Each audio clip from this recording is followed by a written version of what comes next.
silver was climbing up week after week, tens of dollars, and then hit high at 121, whatever it was, and then crashed down on Friday, and now we're at like 85 or whatever it is. You don't have the infrastructure to deal with the demand for money, and that's why things are going to get so cheap in terms of silver, because there's not going to be enough tradable silver around, because it's all in bricks in the LBMA or in industrial applications that are going to be useless in the end game.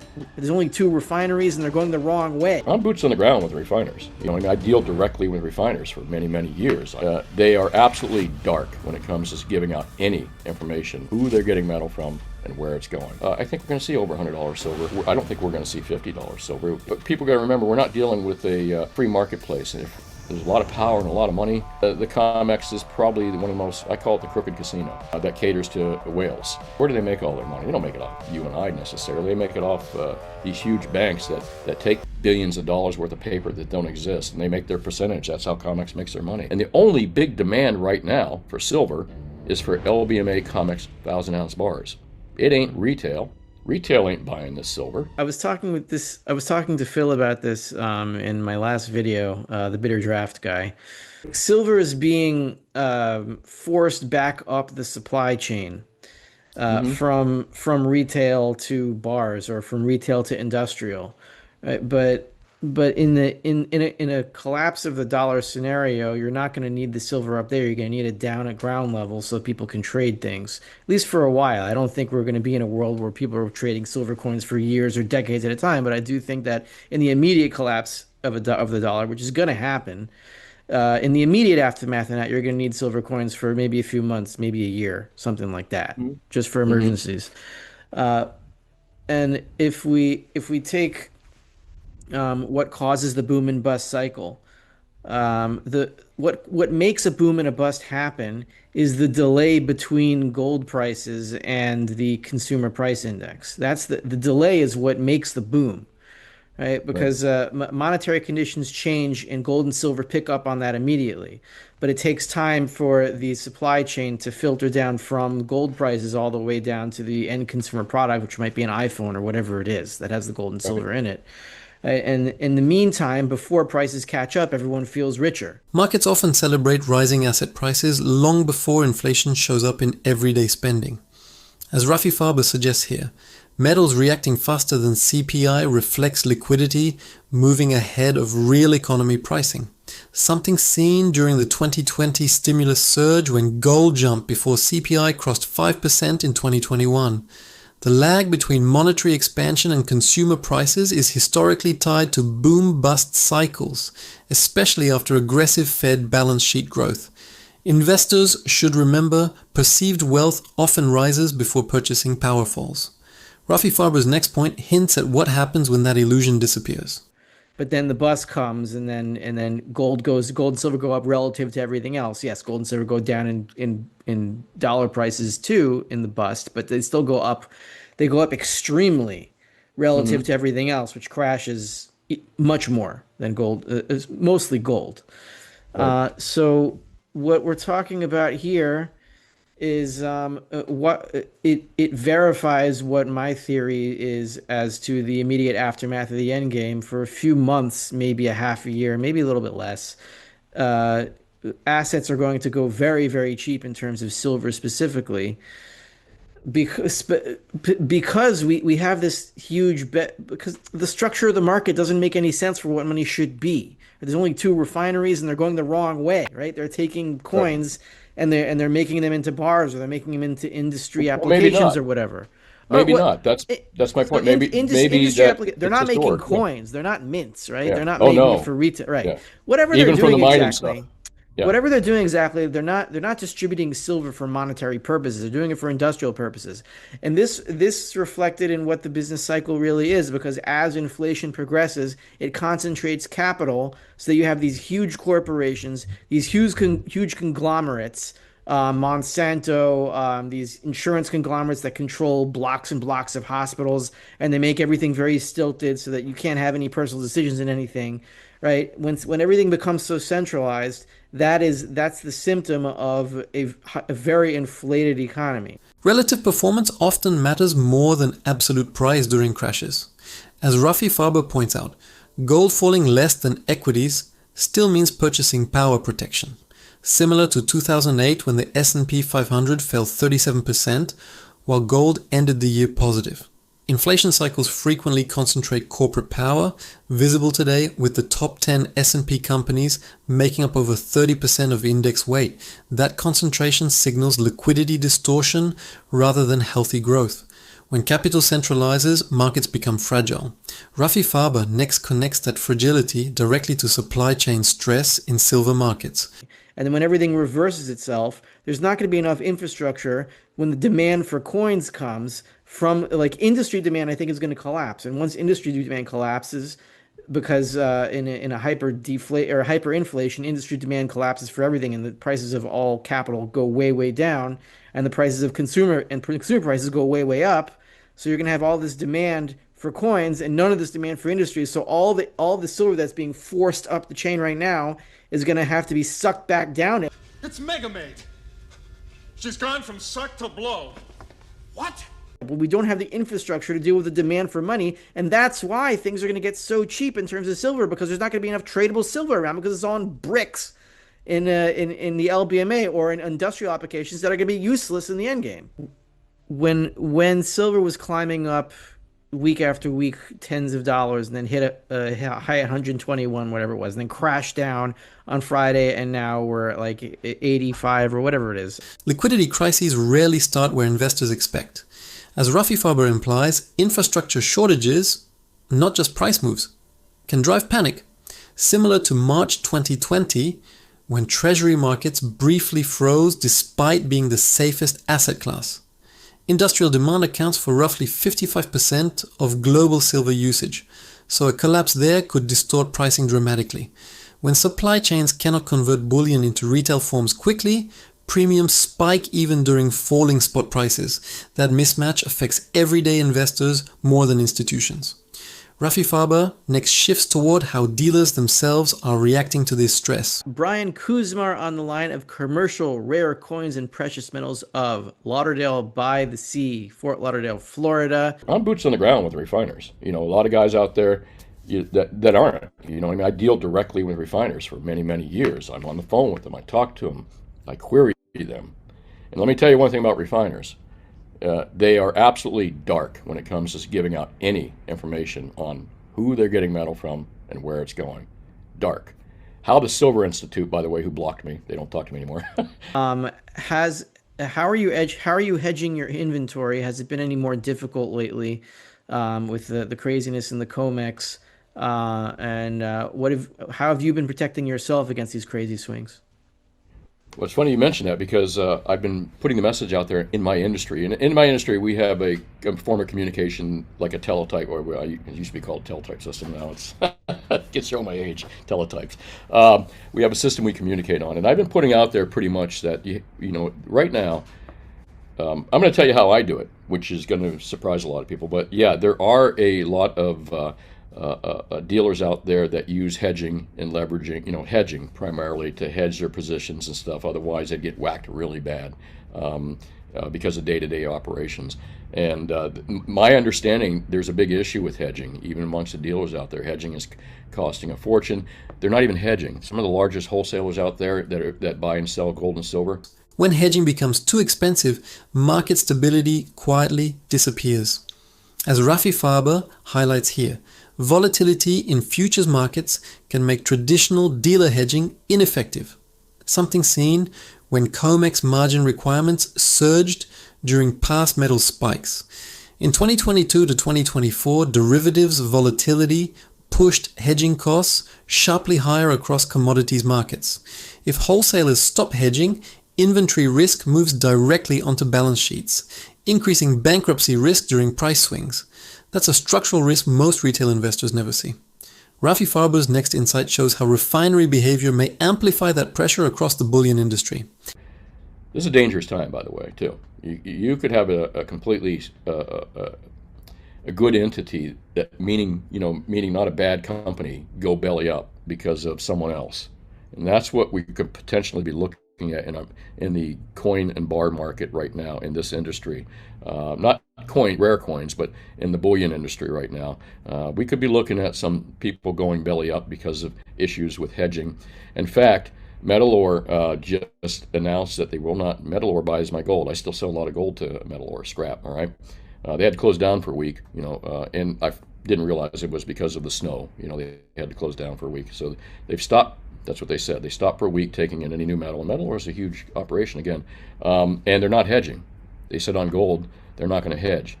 I don't think people realize that aren't in this industry how important that is, because what happened is Metal Ore was being the bank. They're the bank for all these big precious metal guys out there. Wall Street talks about gold demand surging, but the plumbing underneath the bullion market may be breaking. Exactly the kind of structural risk Rafi Farber warns about when liquidity disappears quietly. When a major refiner like Metal Ore pauses hedging, counterparty risk spreads across dealers who depend on refiners for cash flow stability.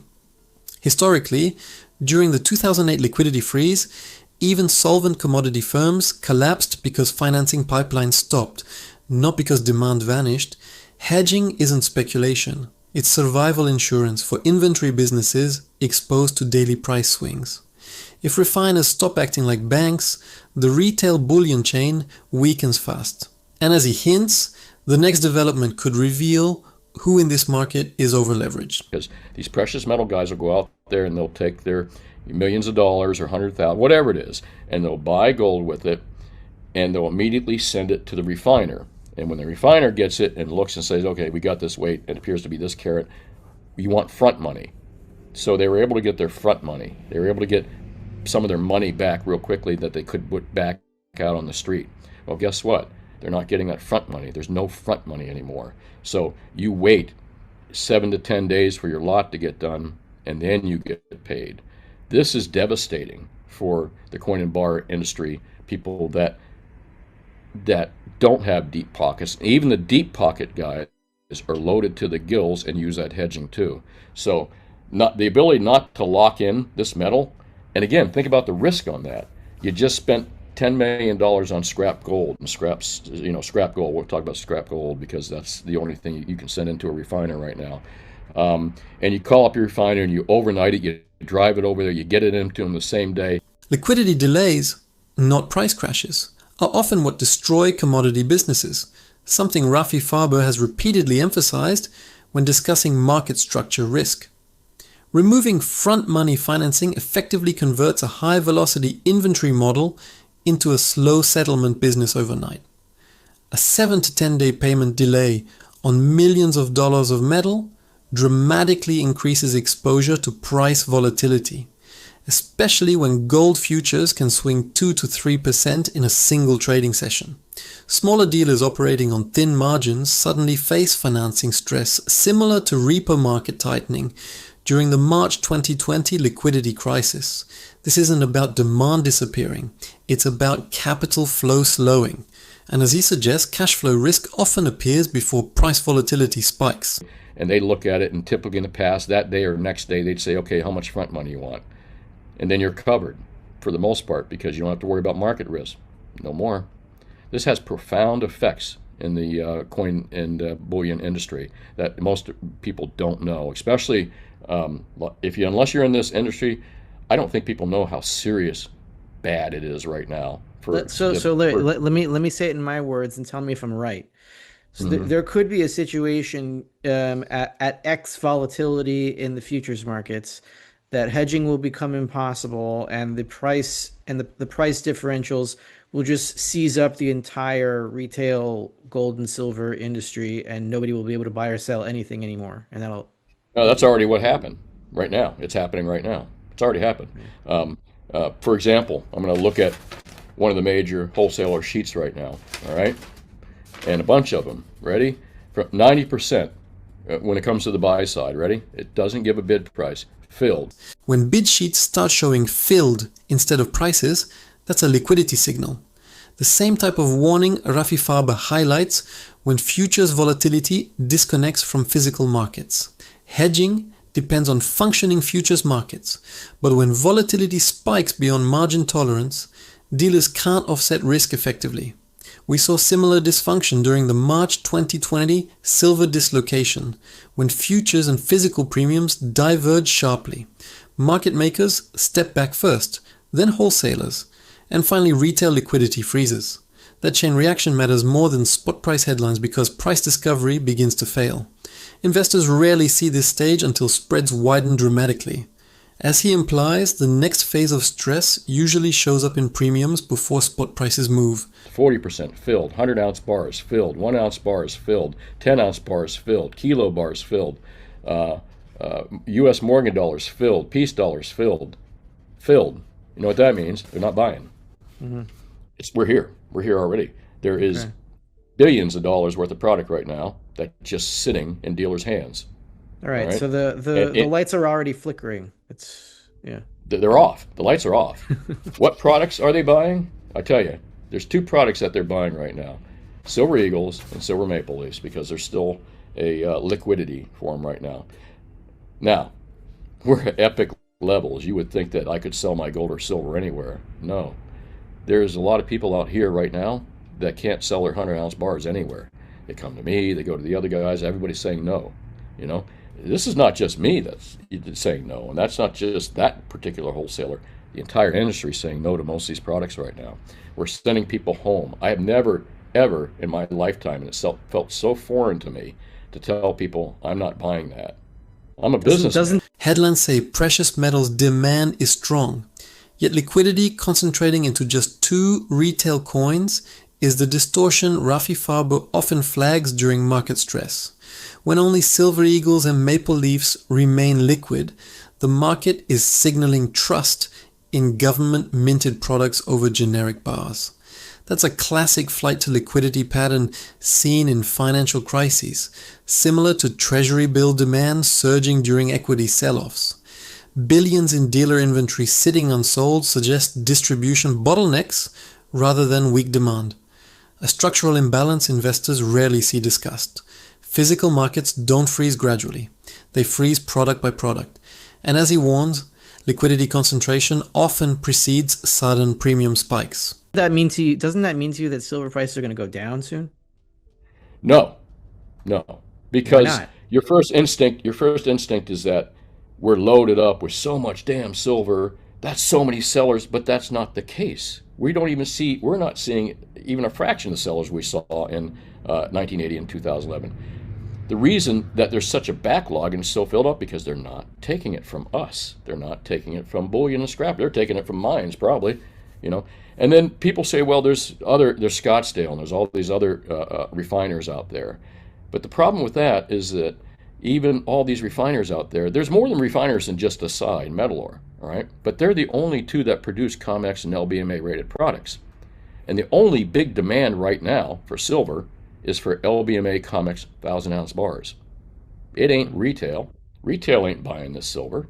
You know, we're selling a little bit. We had a big busy day last week right after the drop. In fact, last Friday after that drop was the busiest day I've ever had in my store ever with buyers. They all flooded in. Seasoned smart guys. You know what I mean? Okay, that's important. And then Monday, yesterday was quiet. But we were packed out the door of buyers, and we had plenty of silver. You know why we had plenty of silver? Because filled. I have nowhere to go with it. Mm-hmm. I'm the holder. I'm a bag man. And if I'm a bag man at my size, so are the other guys, yeah. Inventory sitting in dealer vaults doesn't automatically mean weak demand. It can mean the wholesale exit door is temporarily locked, something Rafi Farber often points to during commodity liquidity squeezes. The claim that selling pressure is lower than 1980 and 2011 matters because both peaks saw massive public participation, while today's silver ownership remains concentrated among long-term holders. COMEX and LBMA grade bar demand dominating over retail coin demand suggests institutional positioning is driving flows more than public speculation. When seasoned buyers step in on price drops but wholesalers still refuse inventory, the bottleneck is structural, not emotional. As he notes, liquidity mismatches often appear before price direction becomes obvious. Right. Anyways, So what you're describing is look, if people are going to flood your store on the drop to 75 or whatever it was, that means it means like we're probably never going back to sub 50 prices ever. I don't think so. That's it. We're in a new plateau, not plateau. We're in a new level here. and it's going to take a while for the market to figure out where to settle, if it ever does. I don't even know if it ever will, because I think we're right next to the silver parabola that goes to infinity in dollars, and then that's it. Then you have to make a new currency. Well, we'll see if I'm right about that. I think we'll Yeah, both live to see that day if I'm right we about will this. soon too. And you Yeah. know what? Here's a recognition or a pattern that I recognize that was healthy in 1980, and a pattern that was healthy in 2011, a pattern that was healthy now is, and I call it the 3 steps forward, 2 steps back. In all three markets, 1980, 2011, and now, is I noticed up until we got to $50, we were going 3 steps forward, 2 steps back. There was a pause. We were moving in these $5 increments slowly, but we'd move up to, for example, we'd go from 40 to 43, 45, and back down to 43, 42. So we had these measured movements that, again, I like to call it 3 steps forward, 2 steps back, up till $50, $55. When we hit that $60 mark, it went candlestick. Price behavior patterns from past silver cycles sound convincing, but structural market participants today are very different. Something Rafi Farber frequently emphasizes when comparing modern markets to 1980 and 2011. In 1980, the Hunt brothers' leverage drove volatility, while in 2011, ETF flows and retail speculation dominated the rally. Today, algorithmic futures trading and institutional hedging influence short-term price movement more than coin shop demand. The 3 steps forward, 2 steps back pattern reflects consolidation phases common in commodities, but parabolic moves historically occur only when liquidity expands rapidly. Investors should watch Fed policy shifts and real rate movements more than chart symmetry.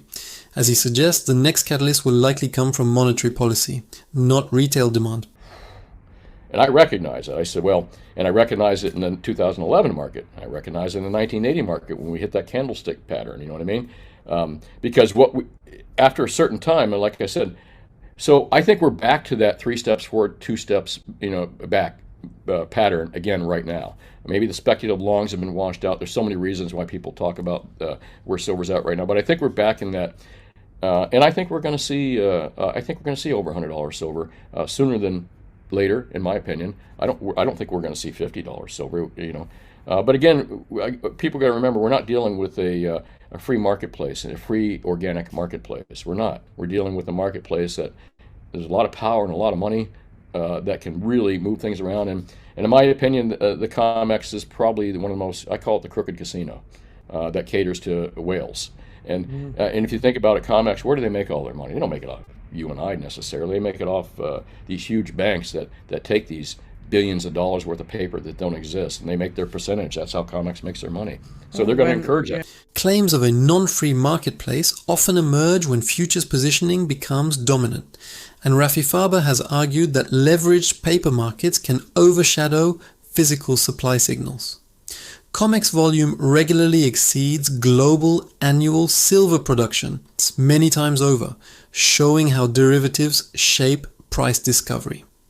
But institutional futures markets also provide hedging liquidity that miners and refiners rely on, creating a paradox investors must understand.